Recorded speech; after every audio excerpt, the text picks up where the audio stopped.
नमस्कार, मी ज्ञानदा कदम. जनता सहकारी bank limited प्रस्तुत माझा कट्ट्यावरती आपल्या सगळ्यांचं स्वागत. राजकारणामध्ये अशा व्यक्ती खूप कमी असतात की ज्या अंगावर शिंतोडा उडू न देता आपलं काम करत राहतात आणि यातलं प्रमुख आणि प्रथम नाव अर्थातच सुरेश प्रभू यांचंच घ्यावं लागेल. त्यांच्या दूरगामी विजनमुळे जेव्हा खरं तर ते विरोधात होते तेव्हा सुद्धा सरकारच्या अनेक समित्यांमध्ये त्यांना मानाचं स्थान देण्यात आलं. नदीजोड प्रकल्पाचं विजन अटल बिहारी वाजपेयी यांनी त्यांच्याच नजरेतनं पाहिलं आणि याच विजनमुळे याच नजरेमुळे शिवसेनेत असून सुद्धा नरेंद्र मोदी यांनी त्यांना आपल्यासोबत घेतलं आणि संपूर्ण देशाची लाईफलाईन असलेल्या रेल्वेची होल अँड सोल जबाबदारी त्यांच्यावरती सोपवली. ते महाराष्ट्रातले आहेत, ते कोकणातले आहेत, पण मुंबईकरांना त्यांच्याकडनं खूप साऱ्या अपेक्षा आहेत. कारण कुठलाही मुंबईकर आय एम शुअर हे प्रभू म्हटल्याशिवाय ट्रेनमध्ये काही चढत नसावा. तर मुंबईची लाईफलाईन, मुंबईच्या अपेक्षा, रेल्वेचा विकास, आगामी निवडणुका या सगळ्या बाबतीत बोलण्यासाठी सुरेश प्रभू आज आपल्या कट्ट्यावरती आलेत. आपलं खूप खूप स्वागत. धन्यवाद. कट्ट्यावर येण्याची संधी दिल्याबद्दल तुमचे सगळ्यांचे मनपूर्वक धन्यवाद. प्रभूसाहेब, खरोखर आजची स्थिती अशी आहे की म्हणजे रेल्वे ही सगळ्यांच्या आपल्या इतक्या आयुष्याचा अविभाज्य भाग बनलेली आहे. पण गेल्या काही दिवसांमध्ये खास करून मुंबई आणि महाराष्ट्रामध्ये असे 3 प्रसंग झाले की ज्याच्यामुळं अक्षरशः शेकडो लोकांचे जीव जाता जाता वाचले. हा नेमका काय प्रकार रेल्वेच्या बाबतीत सुरू आहे आणि म्हणजे रेल्वे प्रवाशांच्या मनामध्ये सुरक्षेची भावना तुम्ही कशी निर्माण करताय, काय करणार आहात? नाही, खरोखरच हा एक अतिशय गंभीर विषय आहे. गेल्या काही आठवड्यांमध्ये असे प्रकार प्रचंड मोठ्या प्रमाणावर वाढलेत. म्हणजे राज्यामध्ये आपले झालेच, तसेच देशभर ठिकठिकाणी विविध प्रकारचे घातपात करण्याचे प्रकार सुरू आहेत. आणि त्यामध्ये बॉम्ब ठेवला, कुठेतरी फिश प्लेट्स काढल्या, कुठेतरी ट्रॅकवरनं काही नाही मोठ्या गोष्टी आणून ठेवल्या, काही ठिकाणी अडथळे निर्माण करून ट्रेन कशी डिरेल होऊ शकेल याचा प्रयत्न करण्याचा प्रयत्न सुरू आहे. गेले जवळजवळ वर्षापेक्षा 1.5 वर्षापेक्षा जवळजवळ खूप कमी अपघात होत होते. म्हणजे जर आकडेवारी द्यायची आली, आकडेवारीला महत्त्व नसतं, पण तरी देखील तर आपल्याकडे एक ट्रॅक किलोमीटर किंवा ट्रेन किलोमीटर अशा दृष्टीने आपण एक बघतो किती अपघात झाले जागतिक स्तरावर, त्यामुळे कळू शकतो. म्हणजे एक ट्रेन समजा एकच ट्रेन 10 किलोमीटर गेली तर 10 झाले, पण 1000 ट्रेन 10 किलोमीटर गेल्या तर ते 10,000 ट्रेन किलोमीटर झाले. हा खऱ्या अर्थाने योग्य मापदंड ओळखण्याचा. तर त्या दृष्टीने पूर्वी अपघात होते 7-8 वर्षापूर्वी समजा 0.23, तर ते आता आपण 0.10 एवढे कमी, म्हणजे अर्ध्यापेक्षा कमी आणले होते. परंतु अचानकपणे 20 नोव्हेंबरला एक मोठा अपघात झाला कानपूरला. त्यामध्ये खूप लोक दगावले. त्याच दिवशी पंतप्रधान आमचे रेल विकास शिबिर म्हणून एक मोठा कार्यक्रम देशाच्या इतिहासात पहिल्यांदाच, की देशातले जेवढे कुठे रेल्वेत काम करणारे लोक आहेत, त्याचबरोबर रेल्वे परिवारामध्ये बरे आहेत. कारण जवळजवळ 13 लाख लोक काम करतात, 13.5 लोक, पण त्याच्यापेक्षा जास्त लोक रेल्वेमध्ये आहेत, जे कॉन्ट्रॅक्टर आहेत, रेल्वेचे केटरिंग बघतात, असे बरेच लोक आहेत. या सगळ्या लोकांना एकत्र करून तुमच्या काय कल्पना आहेत, रेल्वे कशी वाढावी, असा एक जगातला एक पहिला प्रसंग आम्ही केला आणि त्याचे पंतप्रधान त्यात होते. आणि 20 तारखेला बरोबर समारोप होणार त्या दिवशी तो अपघात झाला. अर्थात आम्ही अपघातच मानला. मी तर प्रत्येक ठिकाणी अपघात झाल्यानं जाऊन लोकांना भेटलो. त्याच्यानंतर त्याच ठिकाणी आणखीन एक अपघात झाला 1 महिन्याभराच्या कालावधीत, आणि त्यानंतर त्याच ठिकाणी अनेक अपघाताचे प्रयत्न झाले. आपल्या सुदैवाने ते टळले. ह्या सगळ्या गोष्टी लक्षात आल्यानंतर आम्ही त्याच्यावर काय कारवाई करायचा विचार करत होतो. परंतु त्याच वेळेला बिहार पोलिसांनी काही लोकांना अटक केली आणि ती अटक केली, तो देखील एक बॉम्ब ब्लास्ट रेल्वे ट्रॅकवर करण्याचा प्रयत्न करताना त्यांना अटक झाली. बिहारमधल्या मोतिहारी जिल्ह्यामध्ये त्यांचं इन्व्हेस्टिगेशन चालू होतं. त्यामध्ये त्यांच्या लक्षात आलं इन्व्हेस्टिगेशन होत असताना की त्यांनी आणि काहीतरी मर्डर केलं. आणि त्याच्यानंतर बोलण्यात त्यांच्या इंट्रोगेशनमध्ये त्यांनी कानपूरच्या अपघाताचा उल्लेख केला. आणि मग स्वाभाविकपणे त्यांच्या बोलण्यात आलं की कोणतरी एक अनवर हुडा की काय त्या नावाचा माणूस आहे, जो नेपाळमध्ये असतो, तो दुबईला गेला आहे, तो ISISचा एजंट आहे, त्याचाही त्याच्यात हात आहे. आणि मग नॅशनल इन्व्हेस्टिगेटिंग एजन्सी ह्याच्या त्यांनी आता तपासायला सुरुवात केली. आणि आता लक्षात आलं की ह्याच्यामध्ये खरोखरच कोण ना कोणतरी काही शक्ती, आता कोण शक्ती आहे ते पाहिलं पाहिजे. देशातल्या आहेतच आहेत, निश्चितपणे देशाच्या बाहेरच्याही आहेत. ह्या सगळ्या लोकांनी मिळून हा काहीतरी प्रयत्न सुरू आहे. आम्ही अनेक प्रयत्न करतो आहेत की लोकांचा प्रवास हा अत्यंत सेफ व्हावा. ह्या दृष्टीने यावर्षीच्या अर्थसंकल्पामध्ये 1 लाख कोटी रुपयाची तरतूद केली आहे. पुढच्या 5 वर्षात सेफ्टी फंड, देशाच्या इतिहासात सेफ्टीवर एवढा खर्च कधी केलाच नव्हता. त्याच्या व्यतिरिक्त म्हणजे आम्ही जर सेफ्टीचा तुम्ही खर्च पाहिला तर पहिल्यांदा एक 20-25 हजार होता, तो आम्ही 70,000 कोटी नेला होता. पण हा त्याच्या व्यतिरिक्त केवळ 1 लाख कोटी रुपयाचा सेफ्टी फंड, म्हणजे आणि जो खर्च होता तर नॉर्मल कोर्समध्ये तो होतच राहणार, असा प्लॅन केला आहे. त्यामुळे आम्ही हा प्रयत्न पूर्णपणे करतो आहे. जास्त जास्त चांगल्या तऱ्हेची टेक्नॉलॉजी असं वापरून आहे की पैसे समजा 1,00,000 कोटी रुपये तरतूद झाली, पण मुंबईला 2 ठिकाणी रेल्वेवर रूळ आणून टाकले होते, खांब आणून टाकले होते, तिकडे विदर्भामध्ये प्रचंड मोठा असा एक दगड आणून ठेवला होता. तर पैशानं हे जे प्रयत्न आहेत त्यांना तुम्ही रोखणार कसं? नाही, हा एक महत्त्वाचा आहे. तर त्यासाठी एकतर आता मी असं केलं, मी काल मी 2 दिवसापूर्वी सर्व देशातल्या मुख्यमंत्र्यांना एक पत्र लिहिलं आहे आणि रेल्वेच्या आजूबाजूला जेवढी गावं आहेत, कारण आता आपल्या शहरामध्ये तरी ठीक आहे आपल्याला कळू शकतं, परंतु रेल्वे ज्या रिमोट ठिकाणी जाते आणि बरेचदा झालेले प्रयत्न जे रिमोट ठिकाणी झालेत, आम्ही स्वतः जाऊन मी बघून आलो, तिथे जवळपास वस्ती कमी आहे, पण जिथे काय थोडीशी वस्ती आहे तिकडच्या लोकांनी जागरूक राहून याच्यावर काळजी घ्यावी म्हणून आम्ही असा विचार करतो की त्यांची एक कमिटी पण करावी की ते देखील बघत राहतील, लक्ष ठेवतील काय चाललं आहे. त्यानंतर आपण एक रिमोटली या गोष्टी बघण्यासाठी एक आता टेक्नॉलॉजी जगामध्ये आहे, ती आता आम्ही त्याचा तपास केला आहे. ती एक ट्रॅक एक स्पीडनी म्हणजे ॲक्च्युली ट्रेन नसेल पण त्या ट्रॅकवर धावणारी एक यंत्रणा की ज्या यंत्रणा पिकअप करू शकते कुठे अशा त्याचा घातपात झाला आहे की काय. अर्थात हे सगळं केल्यानंतर देखील जर खरोखर ते घातपात करण्याच्या ज्या शक्ती आहेत त्यांना देखील मुळापासून उकडून काढलं पाहिजे. म्हणून नॅशनल इन्स्टिट्यूट इन्व्हेस्टिगेटिंग एजन्सी, परवा तुम्ही पेपरात वाचलं असेल की त्या व्यक्तीला नेपाळमधून दुबईमधून नेपाळमधून आणून त्याला तर पकडलेलं आहे. आता त्याच्या तपासामध्ये अनेक गोष्टी बाहेर पडतील आणि मग त्याच्या अगदी मुळामध्ये जाऊन ह्या कोण शक्ती आहेत, का करतायत, त्याच्यामध्ये राजकीय त्यांचा उद्देश काय, बाकीचे उद्देश काय, ते सगळं लक्षात आल्यानंतर त्याचा पूर्णपणे आम्ही कारवाई करण्यासाठी प्रयत्न करतो. आणि सुदैवाने आपल्या देशाच्या अगदी अत्युच्च पातळीवर ह्याच्यावर लक्ष दिलं जातं आहे. लोकांना कोणत्याही तऱ्हेने असुरक्षित वाटू नये अशा विषयाने आम्ही करण्याचा प्रयत्न करतो. आता आपण बोललो तो खूपच गंभीर प्रकार आहे, पण त्याच्याच इतका गंभीर प्रकार आहे तो म्हणजे मुंबईकरांचा रोजचा जो प्रवास असतो तो. कधी कधी आम्हाला एकाच दिवसात ट्रॅकवर 16 जणांचा मृत्यू, 17 जणांचा मृत्यू अशा बातम्या दुर्दैवाने चालवाव्या लागतात. तर या सगळ्याबद्दल आणि मुंबईकरांबद्दल दरवेळी MUTPसाठी पैसे दिले जातात, निधी दिला जातो, पण हा प्रवास म्हणजे आमचा प्रवास कधी बदलणार? मी स्वतः हे ट्रेननी प्रवास केला आहे. कॉलेजला जायचो, ट्रेननीच जायचो, मध्ये देखील मध्ये जातो. आणि तुम्ही ज्या काळात जात असाल ना ट्रेननं, मला असं वाटतं की ते अमोल पालेकर आणि टीना मुनीमच्या काळातले ते जे ट्रेनमधनं छान म्हणजे ट्रेनमध्ये लग्नही जमवायचे असा तो कदाचित काळ होता. आजकाल असं आहे की हलताही येत नाही अशी परिस्थिती आहे. खरी गोष्ट आहे.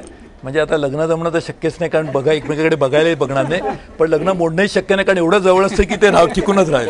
पण त्यामुळे पण ही वस्तुस्थिती आहे. परंतु ह्याला मार्ग काय, आपण एक खरोखर गांभीर्याने विषय करण्याचा विषय. मुंबईची दर दिवसाला जवळजवळ 75-80 लाख लोक प्रवास करतात.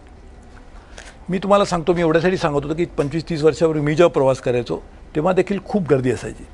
म्हणजे मला आठवतं एकदा मी ट्रेनमधून प्रवास करत असताना, माझं ऑफिस बायला डिस्ट्रिक्टला होतं, मी ट्रेनमधून जात होतो, एका हातात माझी बॅग होती, दुसऱ्या हात मी पकडला होता.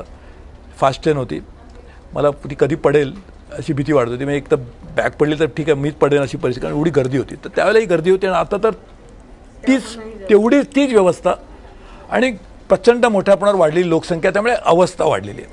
ह्याला मार्ग काय, तर आपल्याला ह्या असलेल्या इन्फ्रास्ट्रक्चर तुम्ही म्हणाल कुठेतरी मलमपट्टी करून सुटणारा विषय नाही. आणि म्हणून ह्या वर्षी 24 डिसेंबरला, गेल्या वर्षी 24 डिसेंबरला पंतप्रधान इकडे आले होते. त्यांच्या उपस्थितीमध्ये आपण मुंबईच्या विकासासाठी अनेक निर्णय प्रकल्प राबवायचे ठरवले. आता हे जे ट्रॅकवरचे जातात त्यातले काही लोक दुर्दैवाने त्याच्या आजूबाजूलाच राहतात, त्यांची मुलं रोज क्रॉस करतात. आता ह्यासाठी देखील हा जो आता प्रश्न आहे तो कसा सुटावा, त्यासाठी सगळ्यांच्या सहकार्याची आवश्यकता आहे.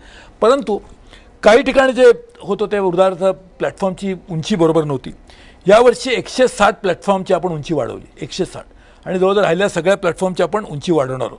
अनेक ठिकाणी लोकांनी ट्रॅक क्रॉस करायला लागू नये, म्हणजे ते जे लोक झोपडपट्टीत राहतात त्यांना बिचारांना आता काही पर्याय नाही. परंतु FOB skywalk, food overbridge skywalk तयार केले. नंतर माझ्यासारख्या म्हाताऱ्या माणसाला आणखीन सोय हवी म्हणून एस्कलेटर आणि लिफ्ट जवळजवळ 77-33 लावल्या, 65चं काम चालू आहे. बोरिवली आणि कांजूला आणखीन आपण निराळा प्रयत्न केला की जिकडे एक तर फूटब्रिज पण केला आहे आणि त्याला जोडून एस्केलेटर पण, हा एक कंबाईंड असा हा एक प्रयत्न केला ड्युअल यूजसाठी. 54 लिफ्ट लावल्या आणि अनेक ठिकाणी अशा तऱ्हेचे कार्यक्रम चालू आहेत. परंतु ह्याला जोडून कुठेही आपण जर गेलो ना तर केवळ रेल्वेचा आपण विस्तार केल्यानंतर देखील आपली क्षमता वाढेल आणि हा प्रश्न सुटेल. पण सुदैवाने राज्य सरकार त्याला जोडूनच एक मेट्रोचं पण एक जाळं पसरवतं आहे. त्यासाठी मी राज्य सरकारला आणि सन्माननीय मुख्यमंत्र्यांना मनापासून धन्यवाद देतो की त्यांनी देखील हा विचार केला. आज मेट्रोची क्षमता ही जवळजवळ 75 लाखापेक्षा जास्त होणार आहे तयार झाल्यानंतर. रेल्वेची क्षमता प्रचंड वाढणार आहे. त्यामुळे हा प्रश्न खऱ्या अर्थाने मूलभूत स्वरूपाचा सुटेल. म्हणजे मला कदाचित असं वाटतं की काही दिवसांनी मेट्रोची आणि रेल्वेची कॉम्पिटिशन होऊ शकते. किंवा एकेकाळी मला एकाने दाखवलं होतं की काही वर्षापूर्वी जेव्हा पहिल्यांदा रेल्वे आली तेव्हा खाजगी होती, तर रेल्वेवाले जाहिरात करायची की एक दिवशी मुंबईला या आणि रेल्वेने प्रवास करा, मुंबई छान आहे. आता आज कोणाला आव्हान करायची गरज नाही, सगळे येतातच. परंतु ही परिस्थिती येऊ शकेल जेव्हा अशा तऱ्हेचं एक इंटिग्रेटेड ट्रान्सपोर्ट सोल्युशन निघेल.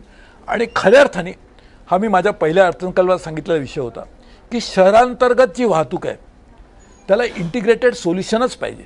आणखीन एक गोष्ट महत्त्वाची की त्याची मला तुम्हाला सगळ्यांना विनंती करायची आहे की आपण ह्यासाठी एक लोकमत तयार केलं पाहिजे. आपण आता हे सगळं करतोय, मेट्रो, BST बसेस वाढतील, रस्ते तयार होतील, आमची सबर्बन रेल्वे वाढेल. हा झाले सप्लाय साईड इंटरव्हेन्शन, म्हणजे आपण पुरवठा वाढवून करतोय.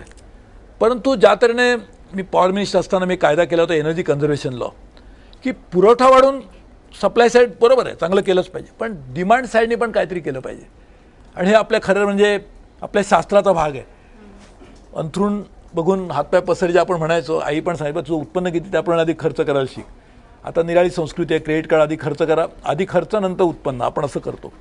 तर आता आपल्याला खऱ्या अर्थाने डिमांड साईड इंटरव्हेन्शन जर करायचं असेल तर कार्यालयाच्या वेळा या देखील आपण स्टॅगरिंग केल्या पाहिजेत.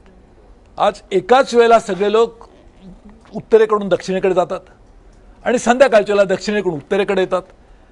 तुम्ही जर बघितलं, आता तुम्ही जाऊन बघितलं ना ट्रेनला, तर गर्दी नसते.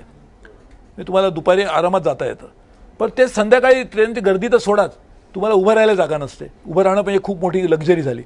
ह्याचा अर्थ जर आपण जर स्टॅगर केलं ऑफिस टाईम, तर आपल्याला हा प्रश्न कितीतरी मोठ्या प्रमाणात लगेच सुटू शकतो. त्यामुळे त्या दृष्टीने मी मुख्यमंत्र्यांना, राज्य सरकारला मी पत्रही लिहिलं आहे आणि आम्ही दोघं एकत्र त्यासाठी कामही करतो की स्टॅगर जर केल्या कार्यालयाच्या वेळा तर बऱ्याचशा प्रमाणात हा प्रश्न सुटू शकतो. आणि सुदैवाने आज हे शक्य अशासाठी आहे की एकेकाळी काय होतं, कार्यालयात गेल्याशिवाय काम होत नव्हतं. अर्थात कार्यालयात गेल्यानंतर काम करतो हे आपलं वाटत होतं, पण असं कमीत कमी कार्यालयात दिसतो, तरी मी काम करतो की नाही माहिती, दिसतो बसलं आपल्या जागेला, इथपर्यंत तरी होतं. पण आता कार्यालयात न येता जास्त काम होऊ शकतं. ही टेक्नॉलॉजी उपलब्ध आहे आणि त्यामुळे स्टॅगर्ड टायमिंग हा खरोखरच एक अतिशय चांगला उपाय आहे, त्याचा आपण विचार केला पाहिजे. सर, आज रेल्वे मंत्री म्हणून आम्ही तुमच्याशी गप्पा मारतोय, पण या सगळ्याची सुरुवात कशापासून आणि कधीपासून झाली, म्हणजे राजकारणाची तुमच्या? मी खार सार्वजनिक गणेशोत्सव, मी खारला राहतो, अजूनही तिथेच राहतो त्याच घरात. खार सार्वजनिक गणेशोत्सवामध्ये मी कामाला सुरुवात केली. तर त्यावेळेला अशी परिस्थिती होती की आमच्याकडे एकच खार सार्वजनिक गणेशोत्सव होता, आता गल्ली गल्लीत झाले. तर त्या वर्गणी मागायला ते 5 रुपये खूप वर्गणी होती, त्यापेक्षा कोण जास्त द्यायचंच नाही. परंतु त्यावेळेला अनेक घरांमध्ये मी जोपर्यंत जात नाही तोपर्यंत दुसऱ्याला वर्गणी द्यायची नाहीत आणि अशी एक संबंध झाले होते. हे म्हणजे ना की म्हणजे दिली तर तुम्हालाच वर्गणी द्यायची, नाहीतर नाही. म्हणजे हे रेल्वे मंत्री पदासारखंच झालं की दिलं तर तुम्हालाच, नाहीतर कोणाला नाही. तर तिथून माझ्या सामाजिक कार्याला सुरुवात झाली. परंतु सगळ्यात महत्त्वाचं, मी सारसू बँकेचा चेअरमन झालो, त्याला जोडून जवळजवळ सहकार क्षेत्रामधल्या अनेक निर्णायक संस्थांची मी उदाहरणार्थ इंटरनॅशनल लेवलला इंटरनॅशनल कोऑपरेटिव्ह अलायन्स, देशाची cooperative NCU national cooperative union of India, ही सगळ्या देशातल्या सगळ्या सहकार संस्थांची शिखर संस्था आहे, त्याच्यावर होतो. नॅशनल फेडरेशन अर्बन कोऑपरेटिव्ह बँकेवर होतो, स्टेट बँकेवर होतो, आपल्या राज्य सहकारी बँकेवर होतो. मी अनेक म्हणजे सहकार क्षेत्रातल्या सगळ्या जागतिक स्तरापासून ते लोकल संस्थांवर होतो. असं आहे की वयाच्या 31व्या वर्षी इतक्या संस्थांचं तुमच्याकडे असं काय होतं की तुम्ही एकाच वेळेला सारस्वत बँकेचं चेअरमन झाला, तुम्हाला शरद पवारांनी वेगवेगळ्या ठिकाणी तुमच्या शरद पवारांनी मी सारस्वत बँकेचा अध्यक्ष असताना एक अतिशय गमतीदार किस्सा झाला. शंकर कोले सहकार मंत्री होते आणि दत्त शिरोळ कारखान्यामध्ये एक सहकार परिषद झाली. सगळ्या सहकार बोलावलं होतं, साखर कारखान्यांची, सगळ्या साखर कारखाने मोठीच्या मोठी. मला कोले साहेबांनी सांगितलं की तू येऊन सहकार मंत्री आमच्या, त्यामुळे सहकार मंत्री म्हणजे राज्याचे ऐकलंच पाहिजे. ते झालं तू येऊन साखर कारखान्यांच्या याच्यावर भाषण दे. म्हटलं मी चहात पण साखर घेत नसल्यामुळे साखरेचा संबंध असा विशेष काय नाही, बोलायला पाहिजे. ठीक आहे, आता एक त्यावेळेलापासून राजकारणात येण्याचे तुम्ही जर विचाराल त्याची क्वालिफिकेशन काय असेल तर कदाचित काही माहीत नसताना बोलायची सवय झाली असेल त्यावेळेला तरी, आणि त्यामुळे कदाचित राजकारण झालं असेल पुढे. तर मी जाऊन भाषण केलं. पवारसाहेब ते ऐकत होते, त्यांची माझी ओळख नव्हती, मी त्यांनी बघितलंही नव्हतं, आणि त्यांनी मला त्यावेळेला राज्य सहकारी बँकेवर त्यांचं नॉमिनी नेमलं. सिद्धिविनायक टेम्पल ट्रस्टवर मला त्यांची परिचय होता, ओळखही नव्हती माझी, मी त्यांना कधी एकदाही भेटलो नव्हतं, आणि त्यांनी त्यावेळेला मला अनेक ह्या भाषण ऐकून तुमची अपॉइंटमेंट. आता ते त्यांच्या त्यांनी मला सांगितलं म्हणून कदाचित तिथून त्यानंतर त्यांनी मला केल्यानंतर मी त्यांना भेटलो, परंतु माझी त्यांच्या तसेच संबंध त्याआधी तर ओळखही नव्हती, पण त्यांनी मला हे केलं. त्यानंतर माझी थोडीशी आता अर्थात त्याच्यानंतर मग आम्ही एकत्र लोकसभेत होतो, ओळख झाली, मैत्री झाली, परंतु त्यावेळेला माझी ओळखही नव्हती. पण त्यावेळेला सांगण्याचा उद्देश मी राजकारणात नव्हतो. त्याचबरोबर बाळासाहेबांचाही तसाच संबंध, उद्धव आणि राज देखील खरं म्हणजे माझे मित्र चांगले, आणि त्यावेळेला बाळासाहेबांनी पण मला एकदा एक चेंबूरला त्यांचा कार्यक्रम होता शिवसेनेच्या सगळ्या पदाधिकाऱ्यांचा, मी राजकारणात नव्हतो, त्यावेळेला मला त्यांनी गॅट्सवर बोलायला सांगितलं, ते डंकेल प्रस्ताव जे होते त्याच्यावर चेंबूरला, आणि तिथून त्यांच्याशी पण माझा संबंध, पण मी राजकारणात नव्हतो. आणि दुर्दैवाने किंवा सुदैवाने मी पहिली निवडणूक 1996 लढवली. तुम्ही जेव्हा मंत्री झाला 13 दिवसाच्या ह्याच्यामध्ये, तेव्हा बाळासाहेबांनी तुम्हाला उद्योगमंत्री केलं होतं, जेव्हा की त्या तुमच्याबरोबर मनोहर जोशींपासून अनेक जण दिग्गज सेनेतले लोकही खासदार म्हणून निवडून आले होते. जोशी साहेब सर नंतर आले पुढच्या आले, पण त्यावेळेला सरपोतदार वगैरे मंडळी होते आमचे, 13 मला वाटतं बहुतेक खासदार निवडून आले होते. पण साहेबांनी मला बाळासाहेबांनी फोन करून सांगितलं, अटल बिहारींच्या मंत्रिमंडळात मी पहिला शपथविधी घेतला, आणि त्यानंतर अटलजींनी 3दा शपथ घेतली पंतप्रधानांची, आणि 3 वेळा त्यांच्यावर शपथ घेणाऱ्यामध्ये फक्त 3 जण होते, मी म्हणून मुलीमोहन जोशी आणि राम जेठमलानी, आणि आम्ही त्याच्यात पण होतो, म्हणजे तेच सुरू झालं. प्रभू सर, खरं तर राजकारण आणि रेल्वे आहे, बऱ्याच विषयांवरती गप्पा मारायच्यात, पण आपण एक छोटासा ब्रेक घेऊया. जनता सहकारी बँक लिमिटेड प्रस्तुत माझा कट्ट्यावरती वेळ झाली एका छोट्याशा ब्रेकची. बघत रहा एबीपी माझा. तुम्ही एक तरी दिवस असा पाहिलाय का की नरेंद्र मोदी आज काहीतरी करत नाहीयेत, घरी बसलेत? अशा तऱ्हेचा एक पंतप्रधान तुम्हाला जर स्वतः एवढं काम करतो, ह्याचा स्वाभाविकपणे सगळ्या मंत्र्यावर परिणाम होतोच. लिडरशिपपासून सुरुवात होते. देशाचा पंतप्रधान एवढं काम करतो त्याचा परिणाम पंतप्रधान कार्यालयातल्या लोकांवर झाला, पंतप्रधान कार्यालयातले अधिकारी काम करतात त्याचा परिणाम इतर मंत्र्याच्या अधिकारावर झाला, पंतप्रधान काम करतात मंत्र्याला काम केलं पाहिजे, मंत्री काम करतो म्हणून अधिकाऱ्याला काम केलं पाहिजे. म्हणजे सुरुवात कुठून होते तर तिथून होते.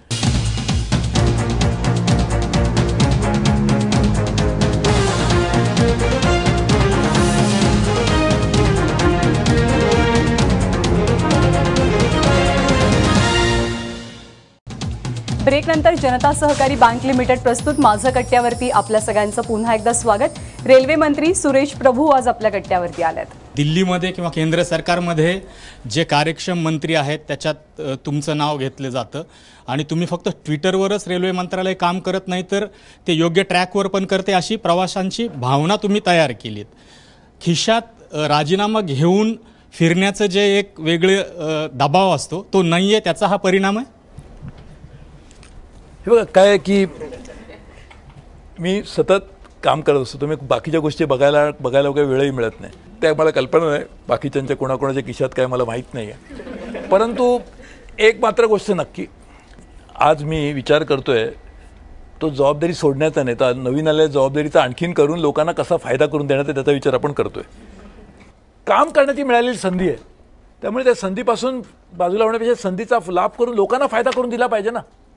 पण मोदी स्वतः खूप काम करतात असं आपण ऐकतो, तर त्याचा तुम्हाला फायदा होतो का? तुम्ही आहात, गडकरी साहेबांकडे जे खातं आहे हे जास्त चर्चेत आहे, विकासाशी रिलेटेड आहे, त्याचा फायदा होतो तुम्हाला निर्णय घ्यायला आणि काम पुढे न्यायला? मी तुम्हाला एक अगदी माझे ते पंतप्रधान आहेतच, माझे नेते आहेत, परंतु मी तुम्हाला एक अतिशय श्रेष्ठच्या भूमिकेतून आपण पंतप्रधानांच्याकडे पाहिलं तर लक्षात येईल. तुम्हाला आठवत असेल की पंतप्रधानाचा उमेदवार म्हणून जाहीर केलं, ह्याला आता जवळ 3.5 वर्षापेक्षा जास्त काळ होऊन गेला. त्या दिवशीपासून रोज त्याच्या आधी तुम्ही दाखवत होतात, पण तेव्हापासून तर तुम्ही त्यांचे प्रत्येक दिवसाचं तुम्ही ट्रॅक करता त्यांना, तुम्ही सगळेच माध्यमं.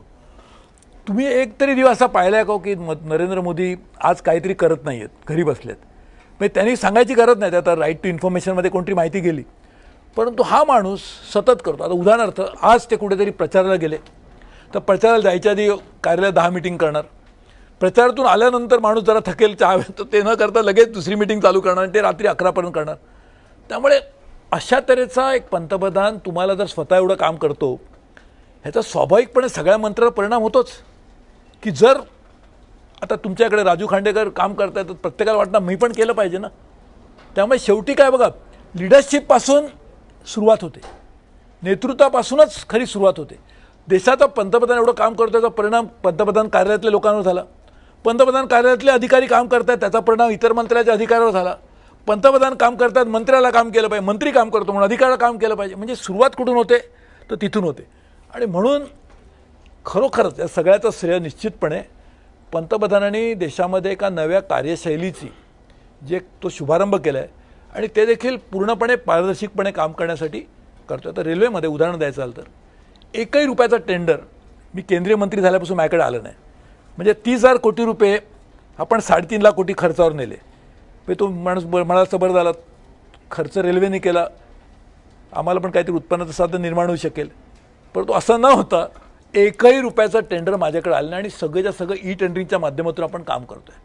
उद्देश काय, हेच पंतप्रधानांची आमची कार्यशैली आहे ना, की सरकारचं संपूर्ण कार्य हे पारदर्शक असलं पाहिजे, सर्वसामान्य माणसाला त्याचा फायदा व्हायला पाहिजे. त्यामुळे आज जर रेल्वेचे पैसे पारदर्शकपणे केल्यामुळे 3.5 लाख कोटीमधले ती 10% जरी वाचले ते 35,000 कोटी झाले. म्हणजे ते 35,000 कोटी कुठचे, की जे दरवर्षी एकेकाळी रेल्वेच्या अर्थसंकल्पावर 3 वर्षापूर्वी खर्च होत होते. म्हणजे तो पैसा आपण पूर्वी खर्चवणारा पैसा एका वर्षात वाचवू शकतो, ही क्षमता रेल्वेमध्ये आज आपण निर्माण करतो. पण एका गोष्टीचं गूढ काही उलगडत नाही की मुंबईमध्ये आपण बघतो की लोकलची अवस्था इतकी दारुण आहे झालेली, म्हणजे लोक कसा प्रवास करतात वगैरे. ते असताना आपण दुसरीकडं सुपरफास्ट बुलेट ट्रेन वगैरेच्या गोष्टी करतो. म्हणजे हा जो याच्यातला विरोधाभास आहे ना, हा काही आकलनाच्या पलीकडचा आहे. म्हणजे खास करून तुमच्यासारखा रेल्वे मंत्री असताना एका कार्यक्रमात असं म्हटलं होतं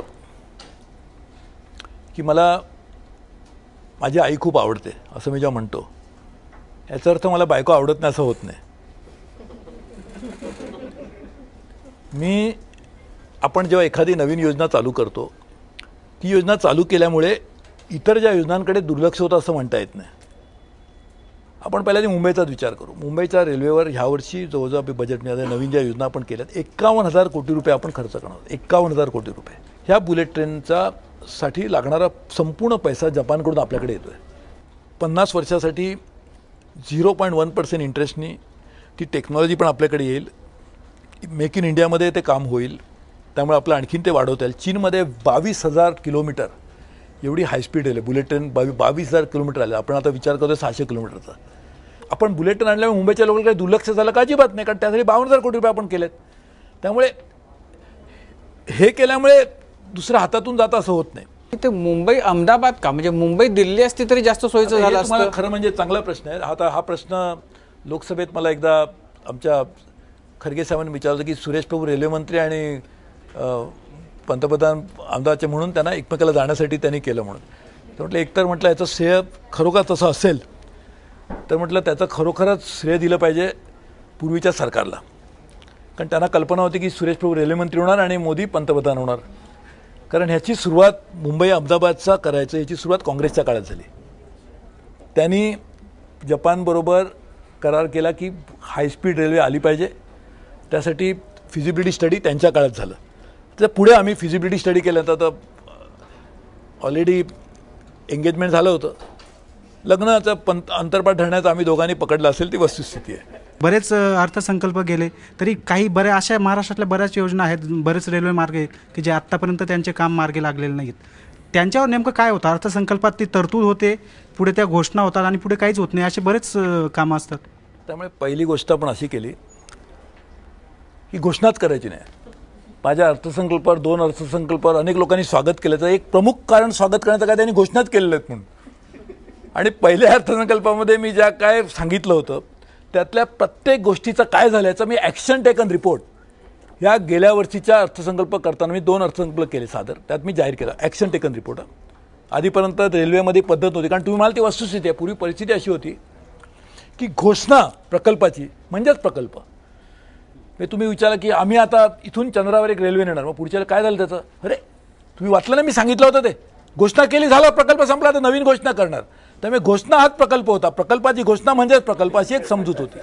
त्याला टाळून आम्ही खऱ्या अर्थाने अंमलबजावणीला सुरुवात केली आणि तुम्हाला तर महाराष्ट्रापुरतं तुम्ही विचारलं तुम्हाला सांगतो 1,37,651 कोटी रुपयाचे प्रकल्प चालू आहेत. पूर्वी महाराष्ट्राला किती मिळायचे? 1,000 कोटीच्या आसपास.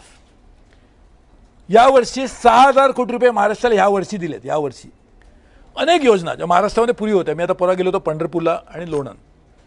100 वर्षापूर्वी ते म्हणाले काहीतरी तयार झाली होती आणि बीड नगर तो योजना अशा प्रत्येक मराठवाडा विदर्भ पश्चिम महाराष्ट्र सगळ्या तुम्हाला सांगता येतील योजना होत्या. म्हणजे अनेक ठिकाणी बऱ्याचदा भूमिपूजन पण झाली होती. आता कुठे बरोबर तिकडेच परत करू नये भूमिपूजन म्हणून कदाचित दगड थोडं दिसत असेल तेवढंच, बाकी काय दिसत नव्हतं काम. आता अशा वेळेला आम्ही नवीन ऑनगोईंग प्रकल्प, हे फक्त महाराष्ट्रापुरतं नाही, मी काय सगळ्या देशातच सांगतो, मी जेवढे ऑनगोईंग प्रकल्प होते त्याला पहिल्यांदा प्राथमिकता दिली. डबलिंग ट्रिपलिंगला मान्यता दिली, प्राथमिकता दिली. कारण हा लो हँगिंग फ्रूट आहे ना. नवीन नवीन काय काय करत बसण्यापेक्षा जिथे आता कोकण रेल्वे उदाहरणार्थ सिंगल, तर त्याला डबलिंग करायला आम्ही सुरुवात करतो आहे. 25 वर्षापूर्वी कोकण रेल्वे झाली, त्याची क्षमता तेवढीच होती. आता 13 नवीन स्टेशन निर्माण केली, त्यामुळे क्रॉसिंग स्टेशन झाली. त्यामुळे आता पूर्वी ट्रेन जायला एक ट्रेन जात नाही तोपर्यंत दुसरी ट्रेन येऊ शकत होत्या. क्रॉसिंग स्टेशन केल्यामुळे नवीन लोकांना सुखसोयी मिळाली.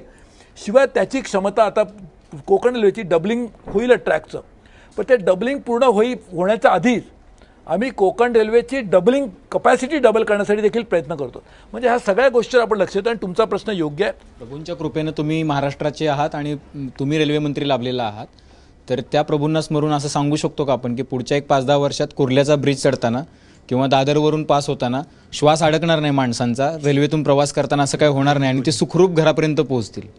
ह्याला एक इंटिग्रेटेड ट्रान्सपोर्ट सोल्युशन हाच एक मार्ग आहे.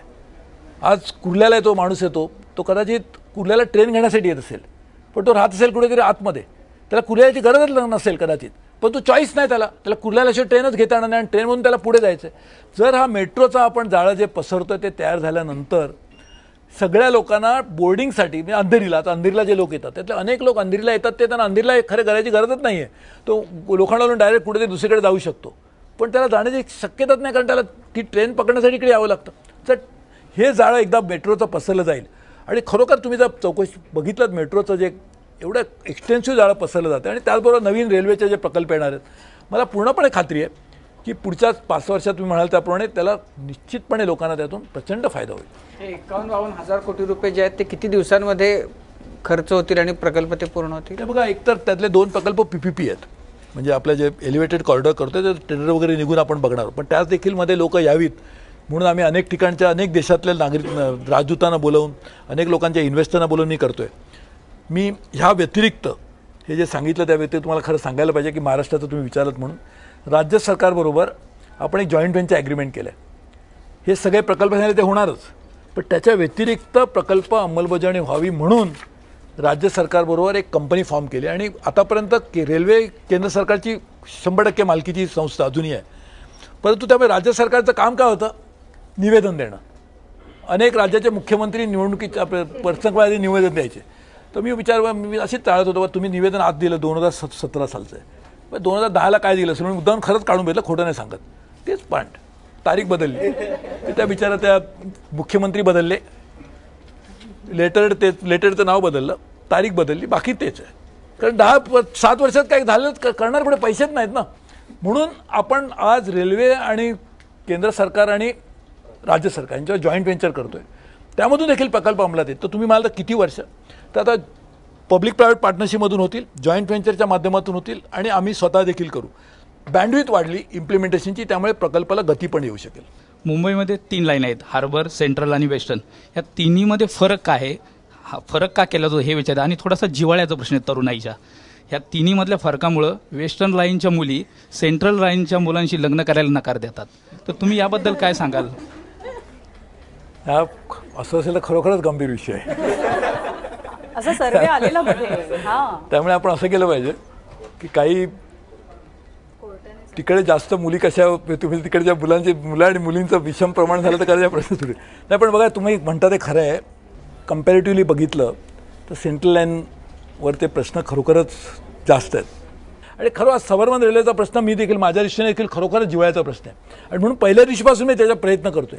अनेक गोष्टी केल्या. मी तुम्हाला खोटं वाटेल मुंबईसाठी काय केलं तर ना, मी तुम्हाला म्हणजे तुमची परवानगी असेल तर तुमच्यासाठी मी तुम्हाला एक मुद्दाम पुस्तक देतो. की महाराष्ट्रामध्ये आपण रेल्वेसाठी काय केलं, त्याच्यामध्ये मुंबई देखील आहे आणि त्याचबरोबर केवळ महाराष्ट्रातलं रेल्वे आणि महाराष्ट्र यामध्ये सगळ्याच्या सगळ्या गोष्टी काय केल्या याचे पुस्तक आहे. त्याचबरोबर आता कोकण रेल्वे वेगळी आहे म्हणून, केवळ कोकणासाठी म्हणून नाही तर कोकण रेल्वे वेगळी असल्यामुळे कोकण रेल्वेमधून देखील आपण काय केलं. आणि कोकण रेल्वेचे जे लोक सांगतात की त्यांनी स्वप्नात ते कोकण रेल्वे हेच स्वप्न होतं, पण ते प्रत्यक्षात अवतरल्यानंतर कोकणी माणसाला रेल्वे आली पण त्या कोकण रेल्वेमध्ये कोकण दिसत नव्हतं. त्या देखीलसाठी आपण गेल्या कित्येक प्रयत्न करून आज अनेक गोष्टी केल्या. म्हणजे आता तर कोकणाला आपण पश्चिम महाराष्ट्रासाठी जोडण्यासाठी कराड चिपळूण करतो आहे, इथे वैभववाडी ते कोल्हापूर करतो आहे. आपल्या अनेक गोष्टी आता एक सावंतवाडीपासून ते रेडीपर्यंत बंदरापर्यंत आपण नवीन सर्वेक्षण घेतलं आहे. कित्येक 13 नवीन स्टेशन केली. कणकवली कुडाळसारखं स्टेशनला आधुनिकीकरण करतो आहे. रत्नागिरीला तुम्ही कधी गेलात माहीत नाही, मी माझे मतदारसंघ होता तर मी रेग्युलरली जायचो. स्टेशन खूप खाली आहे. मी सकाळी उतरल्यानंतर 5 वाजता वरती चढून यायला खरोखर थकलो. आता जड बॅग घेऊन मी तर अनेकदा केलं. तिथे आपण लिफ्ट लावली, ट्रॅव्हलेटर लावलं आणि एस्केलेटर लावलं. म्हणजे एकाच रत्नागिरीसारख्या ठिकाणी तर अनेक शहरात आपण लावतोच आहे, पण रत्नागिरीला कधी कोणाला वाटलंही नव्हतं. आज कोकणामध्ये तुम्हाला एक साधी गोष्ट म्हणजे तुम्ही थोडासा विषांत 1 मिनिटात तुमची परवानगी असेल तर मी एक नवीन प्रयत्न करतो आहे. आम्ही तिकडे मी खासदार असताना आम्ही तिकडे अनेक महिलांना स्वयंरोजगारासाठी पहिल्यांदा बचत गट करायला सुरुवात केली. त्यानंतर त्यांना जोडून आपण याच्याशी जोडलं आणि अनेक हजारो महिलांना आपण त्यातून एक निर्माण केलं. त्या महिलांचे सेल्फ हेल्प ग्रुप जे केले होते त्या महिलांनी तयार केलेल्या गोष्टींना बाजारपेठ मिळावी म्हणून त्या सगळ्या गोष्टींसाठी आपण मार्केटिंगसाठी IRCTCच्या वेबसाईटवर आपण करतो आहे. देशात सगळ्या ठिकाणीच करतो आहे. पण तिकडच्या महिलांनी तयार केलेल्या गोष्टी खास करून कोकणी पदार्थ त्याला आपण कॅटरिंगमध्ये जोडलं. तुम्हाला आश्चर्य की सगळ्यात जास्त मागणी आहे. मी विचार करा तुम्ही घरी बसून तुमच्या महिला जेवण तयार करतील, ते जेवण आज तुम्हाला कोकण रेल्वेच्या प्लॅटफॉर्मवर तुमच्या सीटवर आणून तुम्हाला खायला दिलं जाईल. ते तुम्हाला मासे, तुमच्या सगळ्या आवश्यक असणाऱ्या गोष्टी, तुम्हाला आवडणाऱ्या गोष्टी तुम्हाला तिकडेच्या तिकडे मिळतील. रोजगार मिळाला, लोकांना चांगलं जेवण मिळालं, असा पण आपण एक प्रयत्न करतो. म्हणजे सांगण्याचा उद्देश असा की सर्वांगीण दृष्टीने या दृष्टीने आपण प्रयत्न करतो. प्रभू सर, खरं तर राजकारण आणि रेल्वे आहे, बऱ्याच विषयांवरती गप्पा मारायच्यात, पण आपण एक छोटासा ब्रेक घेऊया. जनता सहकारी बँक लिमिटेड प्रस्तुत माझा कट्ट्यावरती वेळ झाली एका छोट्याशा ब्रेकची. बघत रहा ABP माझा. शेवटी खरी आई एकच असते ना, ती आईच असते. तिच्या पोटी आपण जन्म घेतला ती आई एकच असते. त्यामुळे मी देखील देशाचा मंत्री असलो तरी मी मराठी आहे. मराठी बाळगण्याचा मला खरोखर अभिमानही आहे, त्याच्याबद्दल प्रेमही आहे, त्याच्याबद्दल जाणीव आहे. आणि परंतु शेवटी मंत्री म्हणून काम करताना ज्या जबाबदाऱ्या असतात त्यामध्ये मराठी माणसांना जास्त न्याय देण्याचा प्रयत्न करतो.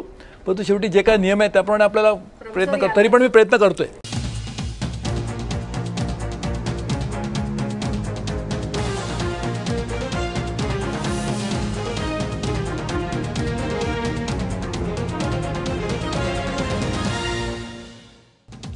ब्रेक नंतर जनता सहकारी बँक लिमिटेड प्रस्तुत माझं कट्ट्यावरती आपल्या सगळ्यांचं पुन्हा एकदा स्वागत. रेल्वे मंत्री सुरेश प्रभू आज आपल्या कट्ट्यावरती आल्यात. प्रभू सर, ट्विटरवर दररोज तुमच्याशी किती लोक संपर्क साधतात, त्यांचे विषय काय असतात आणि त्यातल्या किती विषयांना किंवा किती प्रश्नांना तुम्ही उत्तर देता?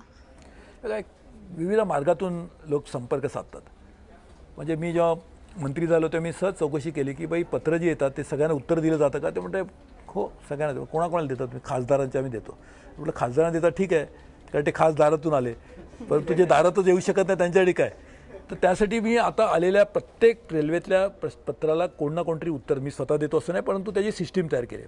पण हे उत्तर दिलं तर काय होतं साठी मी इंटरनेटच्या माध्यमातून त्याचा प्रत्येक पत्राचा ट्रेस घेतो आम्ही. त्यानंतर दुसरा एक सोशल मीडियाच्या माध्यमातून अनेक लोक आज संपर्क साधतात. फेसबुक आहे, ट्विटर आहे आणि अनेक माध्यमातून लोक साधतात. त्यांना देखील आम्ही प्रत्येकाला अटेंड करण्याचा प्रयत्न करतो. डेडिकेटेड टीम तयार केली. मला सांगायला आनंद होतो की पूर्वी तक्रार तुम्ही जेव्हा करायचात तर तक्रार केलेली तक्रार म्हणून नोंदली गेली नाही हीच तक्रार असायची. आज त्या गोष्टीमध्ये आमूलाग्र बदल झाला. तुम्ही केलेल्या तक्रारीला ऑनलाईन आणि on the spot real time बेसिसवर आम्ही त्याला अटेंड करतो. 1 लाख लोकांना रोजच्या रोज देशामध्ये स्वतःहून फोन केला जातो. ही तक्रार तर निराळा प्रश्न. आता तुम्ही सांगितलं आहे निराळा प्रश्न की आलेल्या प्रश्नाला उत्तर किती देतात, परंतु न आलेल्या प्रश्नांना आम्ही 1 लाख लोकांना फोन करतो रोज. मी जवळजवळ 2.5 करतो, 2.5 लाख. पण सगळे लोक फोन घेतात असं नाही. 1 लाख लोक फोन घेतात की मग त्यांना माहीत नाही कोणाचा फोन कोणाचा फोन कळत नाही ना, कारण तो आपल्या व्हॉइस ओव्हर इंटरनेटमधून कॉल जातात. तर त्यामुळे हे फोन आले तर त्या फोनमधून येणाऱ्या फीडबॅकवर देखील आम्ही कारवाई करतो आहे. हे सगळं केल्यानंतर मी तुमचे असे मी तुम्हाला अजिबात माझं म्हणणं नाही की रेल्वेमध्ये सगळं एकदम आलंबाल अशी नाही, परंतु प्रचंड मोठ्या प्रमाणात सुधारणा झाल्या आहेत. स्वच्छतेमध्ये सुधारणा झाल्या आहेत, खाण्यामध्ये सुधारणा झाल्या. आणि तुम्हाला मी सांगतो, आता अनेक लोक मला येऊन सांगतात की सगळ्यात सुधारणा म्हणजे आता काम करणारा कर्मचारी घाबरतो की तक्रार करून कोणती त्याची लगेच दखल घेतली जाईल. एका ठिकाणी एका माणसाने तक्रार केली की टी टी पैसे मागतो. टी टी पैसे मागतोय, त्यांनी सांगितलं पुढच्या स्टेशन त्याला असं नुसतं मागतो म्हणून चालणार नाही, एव्हिडन्स पाठव. एव्हिडन्स दिल्यानंतर त्याच्या पुढच्या त्याला चार्जशीट दिली. एक महिला आपल्या नवऱ्याबरोबर चालली होती, तर तरुण मुलं दारू पिऊन खूप त्रास देत होते. तिने तक्रार केली, कोणी ऐकलं नाही. रात्री 2-1 वाजताची गोष्ट, मला तिची याला दुसऱ्या स्टेशनवर त्या 7-8 मुलांना अरेस्ट केलं. तिच्यासमोर तिला विश्वासच बसत नव्हता. आता तक्रारीचं निवारण लगेचच्या लगेच रिअल टाईम केलं तरच फायदा नाही, तर फायदा काय? तुम्ही आज तक्रार केली, कधी कोण होईल काय माहीत नाही, तो पण विसरला तक्रार केली तेच विसरलं. मग तुम्हाला पत्र येतं की तुमचं 2017 तारीख आहे 10 फेब्रुवारी 2017 की तुमची 4/4/10 रोजी तुम्ही एक तक्रार केली होती की तुमचा चहा खूप थंड होता, तर आम्ही आता बघितलेलं आणि चहा आता आम्ही गरम करण्याचा. तो गरम आणि चहा कुठे संपला तो विषय. प्रांजल पाटीलचं उदाहरण आपल्याला माहिती आहे.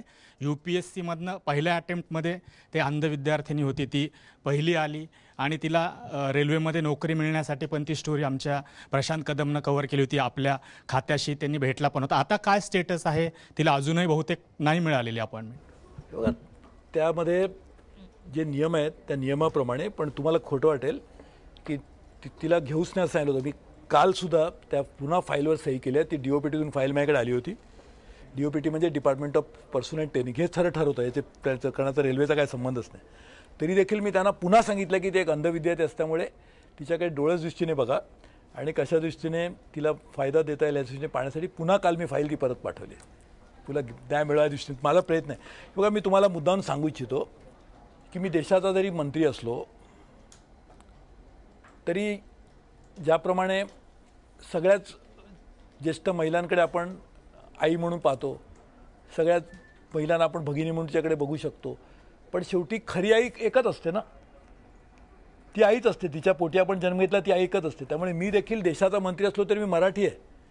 मराठी बाळगण्याचा मला खरोखर अभिमानही आहे, त्याच्याबद्दल प्रेमही आहे, त्याच्याबद्दल जाणीव आहे. आणि परंतु शेवटी मंत्री म्हणून काम करताना ज्या जबाबदाऱ्या असतात त्यामध्ये मराठी माणसांना जास्त न्याय देण्याचा प्रयत्न करतो. परंतु शेवटी जे काय नियम आहे त्याप्रमाणे आपल्याला प्रयत्न करतो. तरी पण मी प्रयत्न करतोय. याला जोडून प्रश्न विचारते. आता महापालिका निवडणुकांचे दिवस आहे, तुम्ही मराठीचा मुद्दा काढला. रेल्वे मंत्रालयासमोर जी मराठी मुलांना मारहाण झाली होती आणि मनसे काय आणि तुमचा आधीचा पक्ष शिवसेना काय, ते या पूर्ण महापालिका निवडणुकांमध्ये त्या सगळ्या प्रकाराचं भांडवल करू पाहतात. जवळपास तुम्हाला त्यांनी खलनायक ठरवलं होतं की मराठी रेल्वे मंत्री असून सुद्धा मराठी मुलांच्या प्रश्नांकडे रेल्वे मंत्री लक्ष देत नाहीत. तुम्हाला इतकी वस्तुस्थिती सांगतो. रेल्वे मंत्रालय हे पार्लमेंटला लागून आहे, जवळ आहे, समोरच आहे, मी कोणाला माहिती आहे. पार्लमेंटचं सेशन चालू असताना प्रचंड पोलीस बंदोबस्त असतो. म्हणजे तो रेल्वे मंत्रालयासाठी असतो ना, संपूर्ण त्या परिसरातच बंदोबस्त असतो. मला जे कोण माझ्याकडे अपॉइंटमेंट मागतात त्या प्रत्येकाला मी अपॉइंटमेंट देतो. म्हणजे आता रेकॉर्ड आहे. म्हणजे आज अनेक खासदारी सांगतात, अनेक मंडळी सांगतात की खरोखर असं म्हणजे प्रत्येक आले मंत्री मी लगेच त्यांना भेटतो, कोणालाही सर्वसामान्य माणसांना भेटतो. मला ही मंडळी भेटायला येण्याची मला कोणी कल्पनाही नव्हती. माझ्या कार्यालयामध्ये त्याची तुम्ही जर सगळी नोंद पाहिली तर मला काही माहितीही नव्हतं. त्यांच्यावर लाठीमार झाला आहे मला कसं कळणार? त्यांच्यावर जो लाठीमार झाला असेल तर मी निश्चितपणे लगेच मी त्याच्यावर कारवाई करण्यासाठी देखील मी आदेश दिले. त्या मुलांसाठी काय पाहिलं. परंतु त्यासाठी कोण जर राजकारण करत असेल तर मला खरोखर त्या लोकांच्याबद्दल काय बोलावं हेच कळत नाही. कारण एकतर ही मुलं, मराठी मुलांना आता मी तुम्हाला काय केलं ते पण सांगतो. हे जे ॲप्रेंटिस आहेत, ॲप्रेंटिस लोकांना नोकरी मिळत नाही कारण ॲप्रेंटिस ॲक्टच आहे. मी स्वतः अत्यंत ह्या मुलांवर न्याय मिळावा म्हणून हे मी आता कधी जाहीरपणे सांगितलं, पण आज पहिल्यांदाच सांगतोय की 20% जागा या जनरल नोकरीत असताना ॲप्रेंटिसना कशा देते पाहतोय. हे करण्यासाठी जाहीर भाषणातून सांगून हे प्रश्न सुटत नाहीत किंवा नायक आणि खलनायक ठरवणे होत नाही. परंतु मला त्यांच्याबद्दल आत्मीयता वाटते. मराठी म्हणून, एक मराठी माणूस म्हणून मराठी मुलांवर अन्याय होऊ नये म्हणून हे मी स्वतः केलं. आणि मला वाटतं खरोखरच सगळ्यांना माझी विनंती आहे की या गरीब मुलं जी नोकरीसाठी येतात त्यांच्यावर आपण अशा तऱ्हेचं राजकारण न करता आपण खरोखरच त्यांना न्याय कसा देता येईल, त्यांच्यासाठी कसे प्रश्न सोडवेल ते पाहिलं पाहिजे. आणि तोच आमचा प्रयत्न आहे, प्रामाणिक प्रयत्न आहे. सर, तुम्ही आता बोलले की मेट्रोचे प्रकल्प राबवले जातात, राज्य सरकार हे मेट्रोचे प्रकल्प हाती घेत आहे, पण आजही आम्हाला रेल्वे जास्ती जवळची वाटते मेट्रोपेक्षा.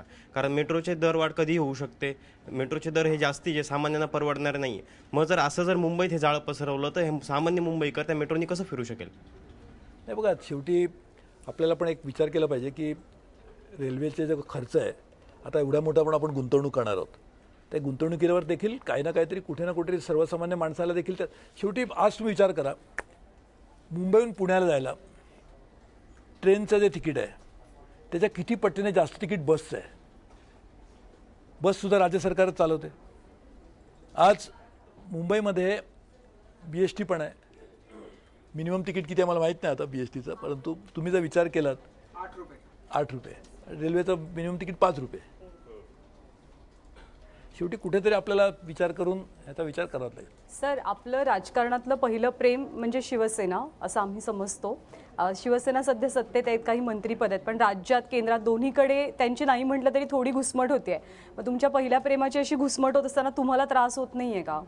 बघा, एक स्पष्टपणे आपण याचा विचार केला पाहिजे की देशातल्या लोकांनी नरेंद्र मोदींना प्रचंड मोठ्या प्रमाणावर पंतप्रधान केलं. 30 वर्षात कुठच्याही पक्षाला तेवढं मतदान झालं नव्हतं. दुर्दैवाने ही गोष्ट आपण जोपर्यंत स्वीकारत नाही की नरेंद्र मोदी हे देशाचे सर्वात लोकप्रिय आणि सगळ्यात ॲक्सेप्टेबल, सगळ्यांनी त्यांना लोकांची पसंत असणारे असे पंतप्रधान आहेत, तोपर्यंत आपल्याला ही वस्तुस्थिती लक्षात येणार नाही की लोकांना जे पाहिजे ते आपण केलं पाहिजे, तर लोकांना ते पाहिजे. दुसरी गोष्ट, राज्यामध्ये भाजपला सगळ्यात जास्त जागा मिळाल्या. देवेंद्र फडणवीस मुख्यमंत्री झाले, त्याने कामाचा धडाका चालू केला आहे. नरेंद्र मोदींनी केलेलं काम, राज्य सरकारमध्ये देवेंद्र फडणवीसनी केलेलं काम, ह्या दोघांचा एकत्रित परिणाम म्हणून आज सर्व लोकांची अशी अपेक्षा आहे की या दोघांच्या नेतृत्वाखालीच आपलं राज्य चालावं, देश चालावं, हे आपलं स्वीकारायला काय हरकत आहे. नरेंद्र मोदींच्या खूप विश्वासातले आणि उद्धव ठाकरेंशी खूप जवळचे संबंध असलेला असा जर या देशामध्ये आज कोणी व्यक्ती किंवा चेहरा असेल तर ते तुम्ही आहात. आणि दुसरीकडे असंही दिसतं की मोदी आणि उद्धव ठाकरे यांचं जे काही समीकरण आहे ते सुरुवातीपासूनच जुळलं नाही किंवा जमलं नाही. ते जमवावं याच्यासाठी तुम्ही काही प्रयत्न करताय का, केलेत का, करणार आहात का? बघा, एकतर दोन हा व्यक्ती एक निराळा प्रश्नाला, दोन्ही पक्षाचे नेते आहेत, त्यामुळे दोन वेगळे. परंतु मला असं वाटतं की शिवसेना भाजपची युती अनेक वर्षापासून होती. दुर्दैवाने या निवडणुकीला ती युती नाही आहे.